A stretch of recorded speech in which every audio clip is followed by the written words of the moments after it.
Folks, welcome back. So I have one for the books for you today. We're going to talk about a new cult that's emerged here in America. They call themselves the Zizians. I'm a sucker for these wild cult stories. I put together a timeline to get everybody up to speed on this wild story. This is a good time to start following this because the leader, Jack LaSota, he was arrested in 2023 for obstructing a homicide investigation where a member of the cult's parents were shot and killed. So they start investigating those two homicides, arrest the leader for obstructing. He gets a $500,000 bail, and then the judge lowers it to $10,000. He posts bail and disappeared, and for 2 years, nobody's seen him until last week he was arrested. So I'm going to get everybody up to speed, and then we'll follow how this wild one is going to end. Before we get in the timeline, though, one funny thing that they do when they get arrested is they pretend to be dead. Here's the leader, Jack LaSota, having to be propped up in one of his mugshots, pretending to be dead. And then here's another one. This woman doing the same thing, although she looks more like she's letting out a huge fart, but anywho, hey, good job. That should delay things for about 4 seconds. All right, everybody, here's the strategy. If we get arrested, just pretend to be dead. Does it work? Not really. No joke. You can't make this up. The Zizians are being described in the media as a tech-savvy, radical vegan, transgender death cult. That sounds like a B movie from the 80s. Or maybe it hits Broadway. A tech-savvy, radical vegan, transgender death cult, the musical. Hey, hey. And the winner for the Tony Award goes to... I've done this long enough to know when there's that many interest-perking details in a headline, it's going to be one for the books. You would click on a story with any one of those, but the fact they're all in one is something. You know what a headline like that always reminds me of? I was a big fan of Teenage Mutant Ninja Turtles when I was a kid, and now that I'm growing up, I always think that's a wild idea. You would have to be on crank to come up with that idea, but I think that's the strategy that they use. Like maybe the guy that came up with it had an idea written down. All right, I could do a show about teenagers, or I could do a show about ninjas, or I could do a show about mutants, or I could do a show about turtles. And then he was like, what if I just combined the whole thing in one? Yes, and it made $10 bazillion. Oh, speaking of Ninja Turtles, okay, this is unrelated to the Zizians, what we're talking about today, but I got to show you this clip. So exactly a year ago, a wild story here in New York City. There's some famous flagship synagogue in Brooklyn, and a year ago, police raided it because they found some members that went to the synagogue were tunneling under the synagogue and under surrounding buildings. Very illegal and dangerous. You could collapse a neighboring building, and when the cops raided, chaos broke out. Check this clip out of the police going in to raid it.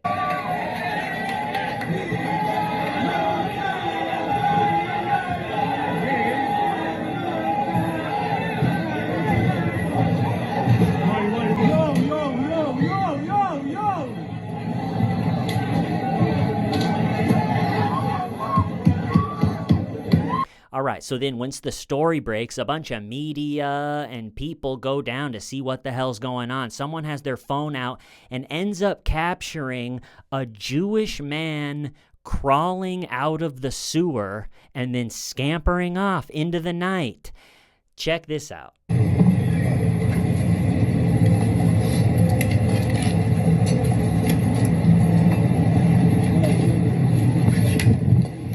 Is that not the most Ninja Turtle thing you've seen in a long time? And then I was laughing thinking about it. That actually has legitimate spin-off potential. Imagine Teenage Mutant Ninja Hasidic Jew Turtles, Teenage Mutant Ninja Hasidic Jew Turtles, heroes in a little hat. It's turtle power. Huh?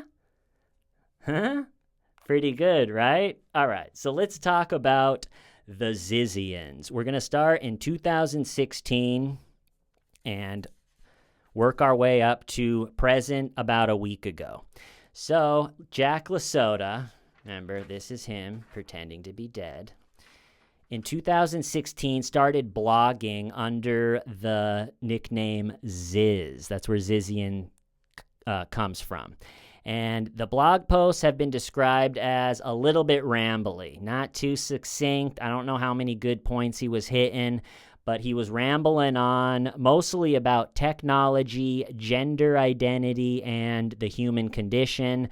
I think his main theme or his main theory is that the brain is two hemispheres and they're in conflict with each other, a lot of times different genders, he thinks, and he thinks that they want to kill each other.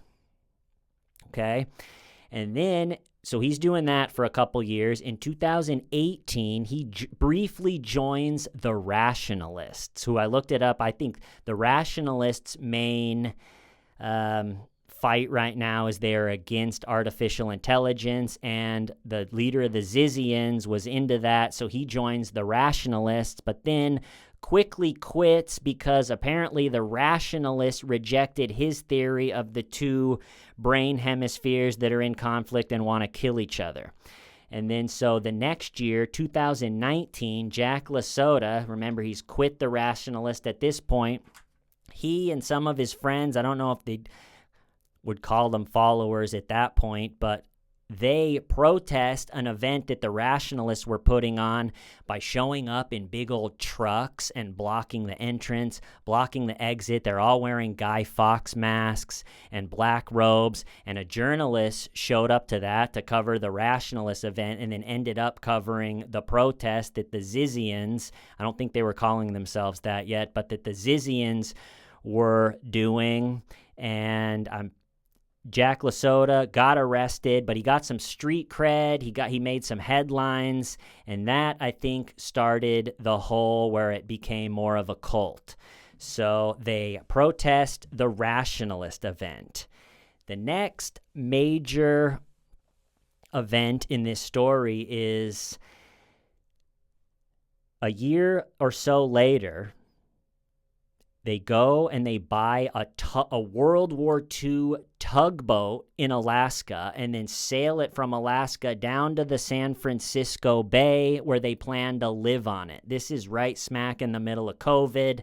And I saw pictures of the tugboat. It looks very old and very crappy, and it would need a lot of work before you could actually live on it, or it would be worth much. And in August of 2022, the U.S. Coast Guard responded to a report that a tugboat from World War II was sinking in the San Francisco Bay, and Jack LaSoda, the leader of the Zizians, went down with it and is dead. A big investigation went on. They searched for the body all over. No body was found, and a obituary came out for Jack LaSoda. I love a fake obituary. The best one I've ever read is still Nicholas Alaverdian's, where he says, "Fear not and run towards the bliss of the sun." But the fake one that came out for Jack LaSoda is pretty funny too. It's very, very short, and one of the things that's listed is, he liked blueberries. I was thinking, you got to have a pretty dud personality that he likes blueberries makes the cut for the obituary. It's like, who doesn't like blueberries? That's all you could come up with. Picture the people. Maybe it was his parents. Maybe he and his friends wrote it. I don't know who wrote the fake obituary, but think about them trying to write it. It's like, all right, we got to write this obituary for LaSoda. So let's just brainstorm, list his good qualities, go.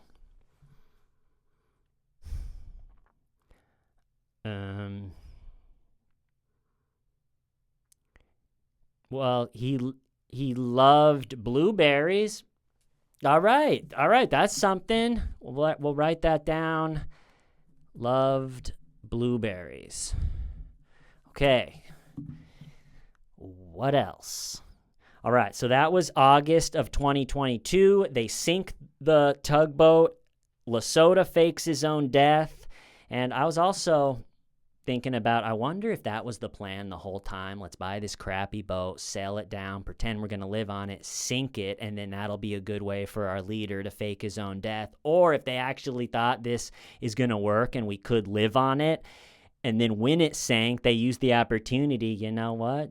That's pretty wild that the giant tugboat just sank. Maybe this is what the big thing we were looking for, so we can have, we can disappear our leader Lesotho. Who knows?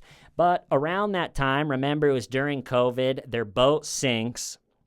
In Vallejo, they meet a guy named Curtis Lind, an older gentleman. He owned some land in Vallejo, California. This is where it starts to remind me of the Manson family story. But they meet Curtis Lind, this older guy, in the San Francisco harbor. Well, they're doing all the boat stuff.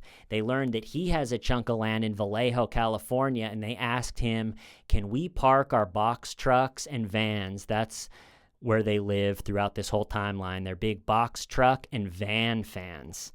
I happen to be the leader or the nation's leading expert in abandoned vans, so I feel like I do have some expertise with this.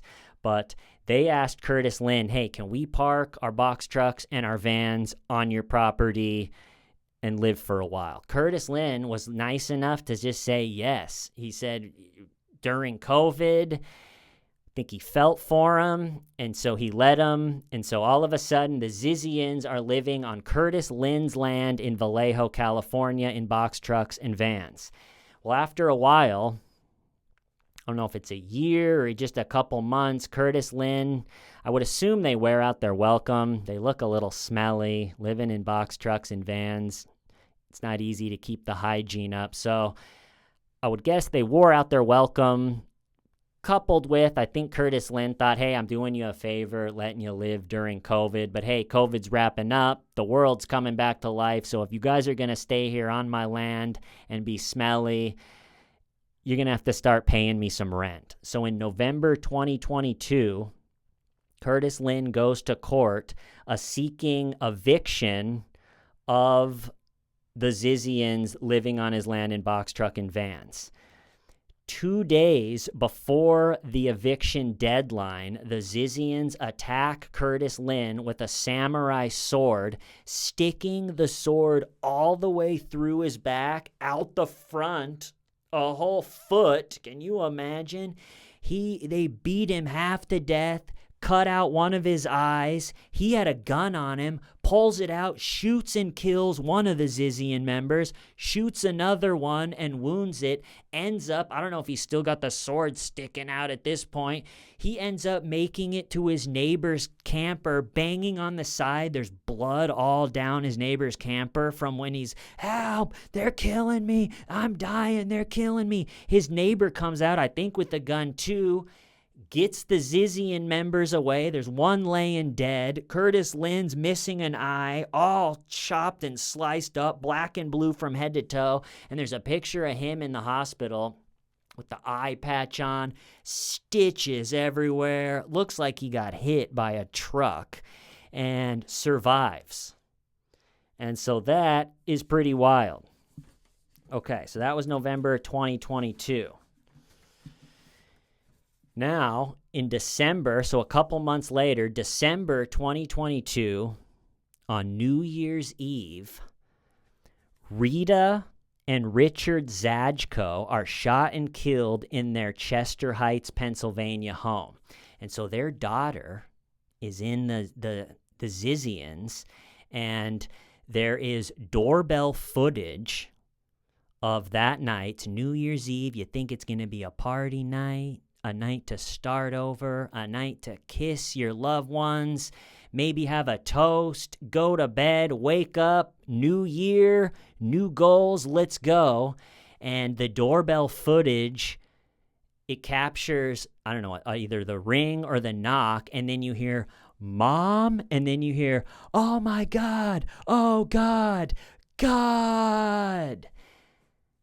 And so it seems like their daughter came and murdered her parents, allegedly, on New Year's Eve. And the house that they lived in was absolutely humongous mansion, big old brick house, giant yard.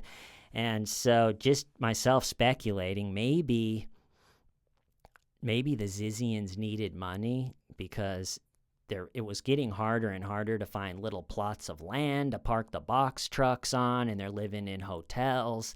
And maybe, just me speculating, maybe she thought, all right, we'll kill the parents. By the size of the house, I would guess the inheritance is pretty good. And she's thinking, all right, we'll kill my parents. I'll get all of my inheritance, and then we can use that to fund the Zizians going forward. But anyway, they talk to the daughter of the Zajkos that were murdered on New Year's Eve, and at her home in Vermont, but they don't arrest her. And then a couple weeks later, they take her and the leader, Jack Lasota, into custody. They went to some hotel they were staying at and took them both into custody. They charged him with obstruction for the homicide investigation for the parents, and I'm not actually sure what they charged the daughter, Zajko, with, but they got them both in custody, and that's when the judge puts Lasoto's bail at $500,000, and then for whatever reason, a short time later, brings it down to $10,000. He posts and then disappears. And for years, like I said, nobody knew where he was. No one knew if he was still alive. There was speculation that he actually maybe did kill himself. He's already killed himself once with the boating accident. And so now he's on the run. People are furious with the judge. It's like all of this stuff that's been happening. We got a samurai sword attack. And then this woman in the group's parents are dead with mom, oh God, and you bring the bail down to $10,000. Well, now he's gone. So great job, judge. All right, so then in every cult story, and I've watched about every documentary, audiobook, everything you can find on all the famous cults over the past 100 years, there's always a point in the story where the wheels really start coming off.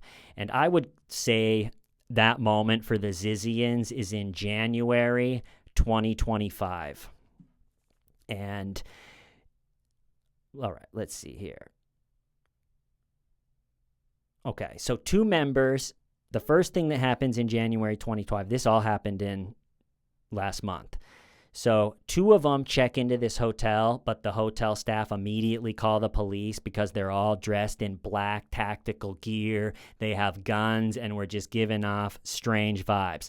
So they call the cops and the cops come check them out. The second thing is, remember Curtis Lind, the landlord, the old nice guy that let them stay on his property, and then when he tried to evict them, they stuck a samurai sword through his body, cut out his eye, and almost killed him?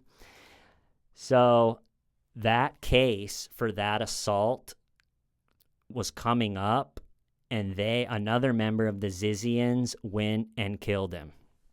So Curtis Lind is dead. He survived that one crazy attack, only a year or two later to be killed. They finished the job. And then so the Zizian member that killed him was arrested for that and now is facing the murder charge for that.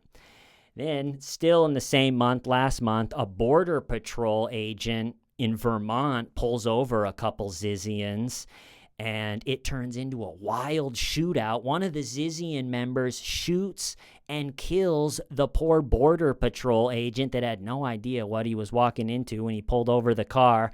The Border Patrol agent in the wild shootout is able to shoot and kill one of the Zizian members and wound another one.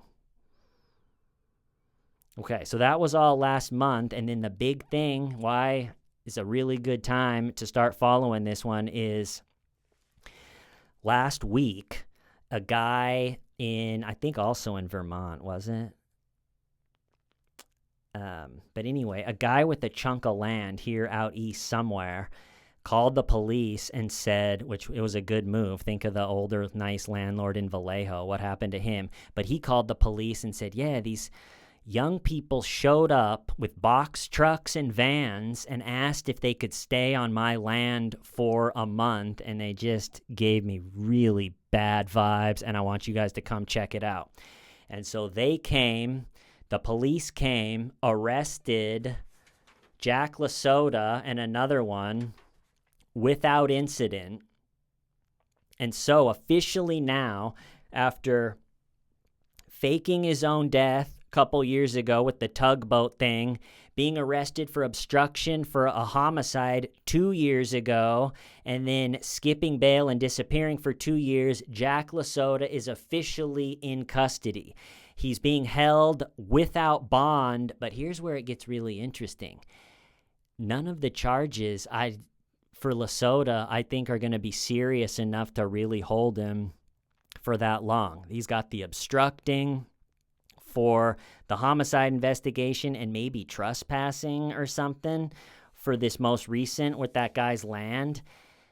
But I don't think they're going to be able, unless they somehow put the investigation for the whole thing together quickly, there's a good chance Lasota is going to be out and the whole thing is going to keep going, which I don't know if I've ever followed one of these cult stories where it's so unclear how is this thing going to end.